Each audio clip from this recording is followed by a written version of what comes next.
السلام عليكم ورحمة الله وبركاته. ازيكم يا حبايبي؟ عاملين ايه؟ كل سنة وانتم طيبين بمناسبة السنة الجديدة. رجعت لكم فيديو جديد. النهاردة معانا صينية السمك دي بالبطاطس. هقول لكم انا عملتها ازاي. خليكم بقى معايا كده اهو. انا عملتها وانا مش هوريكم انا عملتها ازاي، كلنا بنعرف نعملها، بس انا قلت ايه اوريكم الطريقة ازاي. ده سمك متبلة تتبيلة عادية خالص بالثوم والكمون والشطة، وحشياه من جوه ومن بره ومشققة زي ما انتم شايفين كده اهو. بس خلاص حطيته في قلب الصينيه. من تحت بقى حطيت طرنشات بصل، وطرنشات بطاطس، وجزر وطماطم وفلفل حامي وكمون.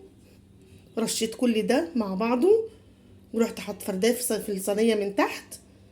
ورحت رصيت السمك زي ما انتوا شايفينه بالطريقه دي كده اهو، وحطيته على النار، على نار هاديه جدا، وغطيته بغطا محكم يعني. وسبته على النار لغايه لما هو نزل زي ما انتم شايفين كده، ولا ميه ولا حاجه محطوطه له.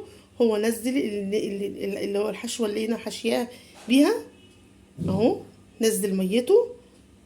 بس استوى زي ما انتم شايفين كده اهو، استوى وباين قوي ان هو استوى ازاي. والبطاطس هوريكم البطاطس استوت ازاي. بصوا حبايبي كل حاجه، بصوا مستويه ازاي اهي. البطاطس بص مستويه ازاي اهي، والسمك اهو زي ما انتم شايفين برضو.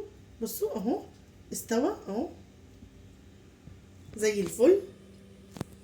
وخلاص استوت على النار من فوق، فدخلتها بقى تحت الشوايه، خدت اللون اللي انتوا شايفينه ده. عملناها ازاي تاني؟ حشية السمك بكمون وتوم وشطه من جوه، وشققته زي ما انتوا شايفين كده.